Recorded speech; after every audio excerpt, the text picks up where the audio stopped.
You ask Tiger to calculate. This deals with linear inequalities with one unknown. The final result is x greater than -44. Let's solve it step by step. Group all constants on the right side of the inequality. Subtract 2 from both sides.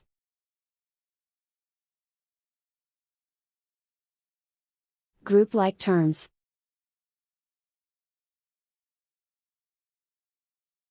Simplify the arithmetic.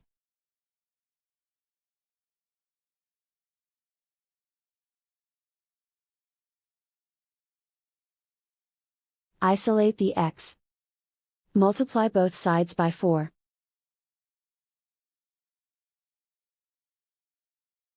Group like terms.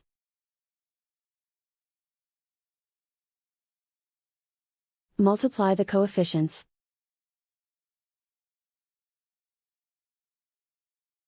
Simplify the fraction.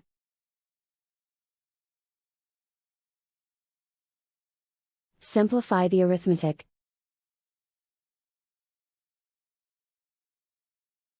Plot the solution on a coordinate grid. And so the final result is x greater than -44.